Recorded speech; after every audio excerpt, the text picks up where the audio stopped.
ড্রেনের পাশে পড়েছিল আওয়ামী লীগ নেতার মরদেহ। সবজির দাম কমলেও বোতলজাত সয়াবিনের সরবরাহ নেই।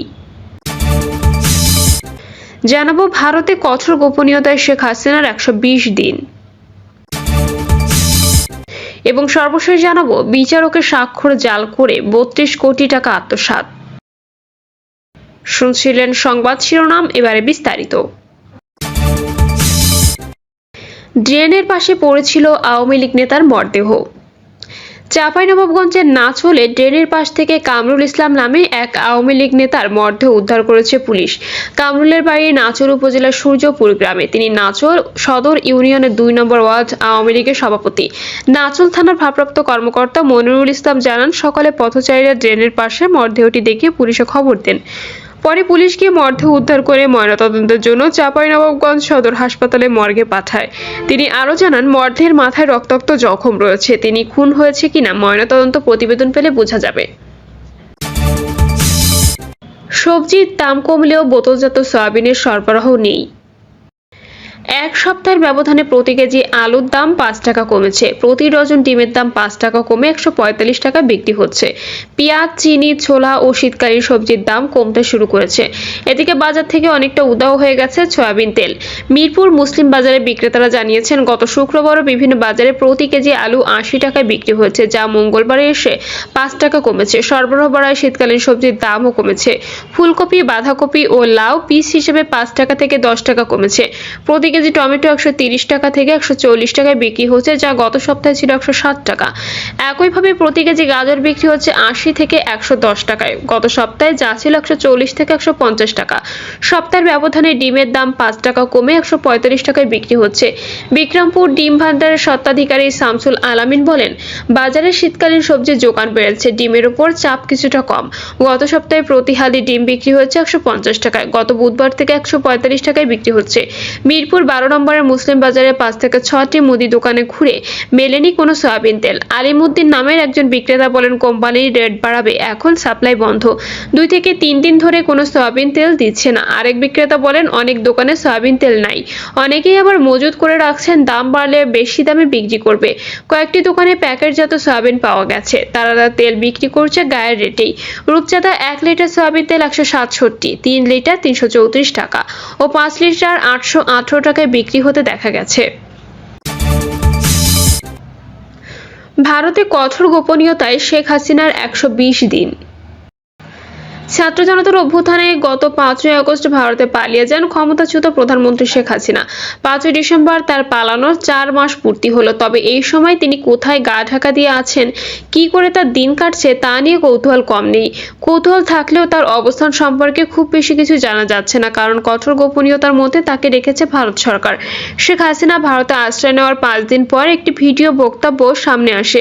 এরপর তার কয়েকটি অডিও রেকর্ড ফাঁস হয়। আবার যুক্তরাষ্ট্র ও নেদারল্যান্ডসে আওয়ামী লীগের নেতাকর্মীদের সঙ্গে তার ভিডিও কনফারেন্সে অংশ নেওয়ার খবরও শোনা যায়। ঢাকা ছাড়ার পর শেখ হাসিনা দিল্লিতে ছিলেন। তখন গণমাধ্যম সূত্রে জানা যায়, নয়াদিল্লির লোদি গার্ডেনের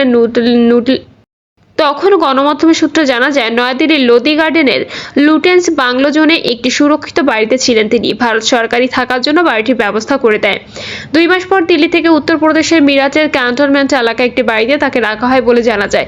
সেখানে একটি বাড়িতে তিনি রয়েছেন। নিরাপত্তার জন্য দিল্লি থেকে 83 কিলোমিটার দূরে তাকে সরিয়ে নেওয়া হয়। সেখানেই এখনও তার সর্বশেষ অবস্থানের খবর গণমাধ্যমে বিভিন্ন সূত্র দিয়ে প্রকাশ করেছে। শেখ হাসিনা ভারতে আশ্রয় নেওয়ার 45 দিনের মধ্যে তার কূটনৈতিক পাসপোর্ট বাতিল হয়ে যায়। তারপর থেকে তিনি ভারতে কোনো স্ট্যাটাসে আছেন সেটিও প্রকাশ করেনি ভারত। এছাড়া ভারতে শেখ হাসিনা কোথায় এবং কিভাবে দিন কাটাচ্ছেন সেটিও ভারত সরকারের পক্ষ থেকে গোপন রাখা হয়েছে। শেখ হাসিনাকে ভারতের আশ্রয় দেওয়ার ক্ষেত্রে সেদেশের সব রাজনৈতিক দলের সঙ্গে বিজেপি সরকারের একটি সমঝোতা হয়েছে। সব রাজনৈতিক দলই শেখ হাসিনাকে আশ্রয় নেওয়ার পক্ষে অবস্থান নিয়েছে, যে কারণে তাকে আশ্রয় দেওয়াটা বিজেপি সরকারের জন্য খুব সহজ হয়েছে।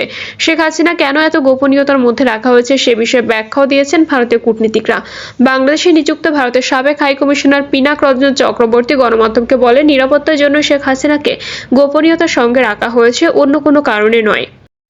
শেখ হাসিনা ভারতের আশ্রয় নেওয়ার ৮ দিন পর ১৪ আগস্ট অন্তর্বর্তী সরকারের পররাষ্ট্র উপদেষ্টা তৌহিদ হোসেনের সঙ্গে ঢাকায় নিযুক্ত ভারতীয় হাইকমিশনার প্রণয় ভার্মা প্রথম বৈঠক করেন। প্রথম বৈঠকের পররাষ্ট্র উপদেষ্টা হাইকমিশনারকে সতর্ক করেন শেখ হাসিনা ভারত থেকে যেন কোনো বক্তব্য না দেন। তিনি ভারতীয় হাইকমিশনারকে জানান, যদি ভারত থেকে শেখ হাসিনা বক্তব্য দিতে থাকেন তবে সেটি দুই দেশের সম্পর্কের জন্য ক্ষতির কারণ হয়ে দাঁড়াবে। ধারণা করা হচ্ছে সে অনুযায়ী মিডিয়ায় শেখ হাসিনার বক্তব্য তেমন আসেনি। অবশ্য শেখ হাসিনা ভারতে আশ্রয় নিলেও দুই দেশের সম্পর্কে কোনো প্রভাব পড়বে না বলে জানিয়েছেন পররাষ্ট্র উপদেষ্টা তৌহিদ হোসেন। তিনি বলেন, একজন যদি কোনো এক দেশে গিয়ে থাকে তাহলে তাদের সঙ্গে সম্পর্ক নষ্ট হবে কেন? তার তো কোনো কারণ নেই।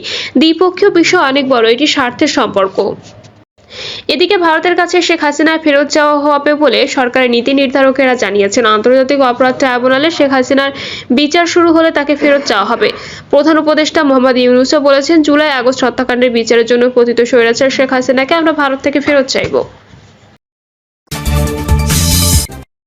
বিচারকের স্বাক্ষর জাল করে ৩২ কোটি টাকা আত্মসাৎ।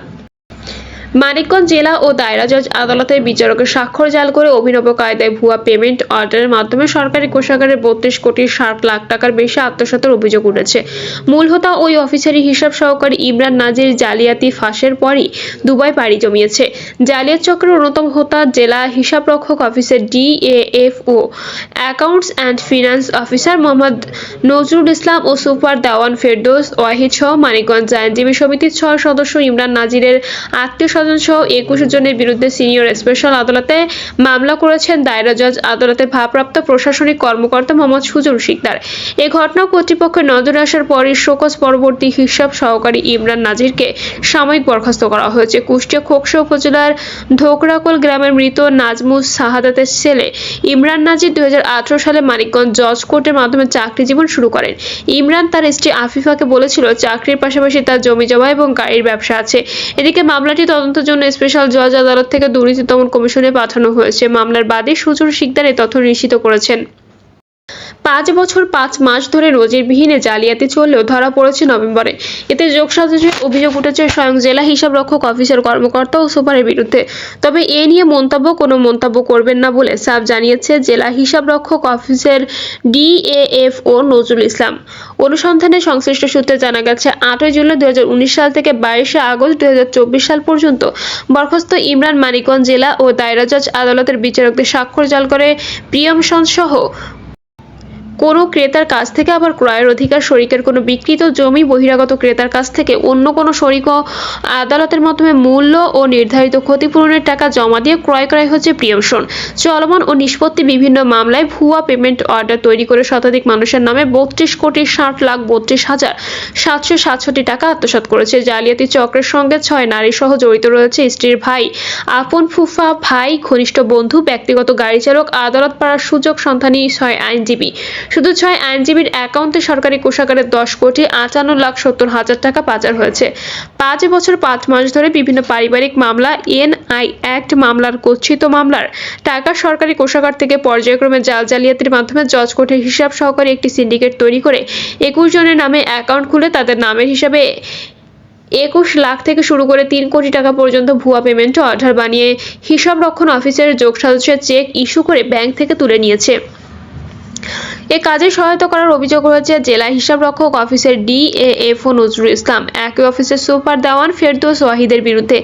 এছাড়া ইমরানের স্ত্রীর বড় ভাই রুবেল হোসেন, বোন জামাই আবুল হোসেন, চাচাতো ভাই হাবিবুর রহমান, ইমরানের বন্ধু শরীফুল ইসলাম, বান্ধবী নিরুফা আক্তার, গাড়ি চালক মোহাম্মদ জামাল ও ফুফা, ঢাকা জজ কোর্টের আইনজীবী মনসুর আলম, মানিকগঞ্জে আইনজীবী সমিতির ৬ জন আইনজীবী সহ ২১ জনের বিরুদ্ধে অভিযোগ রয়েছে। স্বাক্ষর জালিয়াতি করে সরকারি কোষাগার থেকে ৩২ কোটি ৬০ লাখ ৩২ হাজার ৭৬৭ টাকা খোয়া যাওয়ার ঘটনায় ১ সেপ্টেম্বর ইমরানকে শোকজ করা হয়। কর্তৃপক্ষের কাছে ইমরান স্বাক্ষর জালিয়াতির অভিযোগে স্বীকার করেন। পরবর্তীতে হিসাব শাখার ভারপ্রাপ্ত বিচারক ইমরানের কারণ দর্শানোর জবাবে ব্যাখ্যা সন্তোষজনক নয় জানিয়ে ৯ সেপ্টেম্বর প্রয়োজনীয় আইনানুগ ব্যবস্থার চিঠি পাঠান। এরপর জেলা ও দায়রা জজ আসামি ইমরানের বিরুদ্ধে বিভাগীয় মামলা করেন। অভিযোগও গুরুতর বিবেচনা হওয়ায় ১৮ সেপ্টেম্বর ইমরানকে সাময়িক বরখাস্তের নির্দেশ দেন। পাশাপাশি জেলা ও দায়রা জজ আদালতে আসামির স্বাক্ষরে জালিয়াতির মাধ্যমে কোনো আর্থিক অনিয়ম সংঘটিত হয়েছে কিনা তা অনুসন্ধানের নির্দেশ দেওয়া হয়। এই কেলেঙ্কারির বিষয়টি ফাঁস হওয়ার পরই ইমরান দুবাই চলে যান বলে জানান তার স্ত্রী আফিফা। বর্তমানে সেখানে তিনি দোকান খুলে ব্যবসা করছেন। আফিফা আরও জানান, ইমরানের চাচাতো ভাই হাবিবুর রহমান এবং বন্ধু শরীফুল ইসলাম এর মূল হোতা। এদের অ্যাকাউন্টের মাধ্যমে যত টাকা তোলা হয়েছে সব তারাই নিয়ে চম্পট দিয়েছে। তিনি বলেন, অতিরিক্ত টাকার বিষয়ে আমি সবসময় জিজ্ঞেস করতাম। ইমরান বলতো চাকরির বাইরে তার জমিজমা এবং গাড়ির ব্যবসা আছে, এগুলো সব তার ব্যবসার টাকা, কিন্তু এই বিষয়ে আমি জানি না। আমার ভাইয়ের মাধ্যমে যত টাকা তোলা হয়েছে সব তাকে দিয়ে দিয়েছে। তিনি বলেন, আমি ইমরানের অপকর্মের দায় কেন নেব? তাছাড়া হাবিবুর রহমান ও শরীফুল ইসলাম ছাড়া তার অপকর্মের কথা কেউ জানতো না। দুদকের মানিকগঞ্জের পাবলিক প্রসিকিউটর মোহাম্মদ আজিজুল্লাহ বলেন, আমার প্রায় 50 বছর আইন পেশায় কখনো শুনিনি কোর্টের টাকা আত্মসাৎ করা যায়। ঘটনাটি পুরো বিচার বিভাগকে ভাবিয়ে তুলেছে। জেলা জজ কোর্টের পাবলিক প্রসিকিউটর নুরতাজ আলম বাহার বলেন, এটা তো সরকারি টাকা এবং বিভিন্ন মামলা সংক্রান্ত টাকা। এ ঘটনার সঙ্গে যেসব আইনজীবীর নাম এসেছে তাদের বিরুদ্ধে বারের আইন অনুযায়ী ব্যবস্থা নিতে হবে। মামলার আইনজীবী সামিউল মাহমুদ রাকিব জানান, দুর্নীতি দমন আইন, মানি লন্ডারিং ও দণ্ডবিধির বেশ কয়েকটি ধারায় মামলা দায়ের করা হয়। এই মামলা তদন্ত করবে দুর্নীতি দমন কমিশন। প্রিয় দর্শক, এই ছিল এখনকার সর্বশেষ সংবাদ আপডেট। সব সংবাদ পেতে চ্যানেলটি সাবস্ক্রাইব করে বেল আইকনটি ক্লিক করে রাখুন।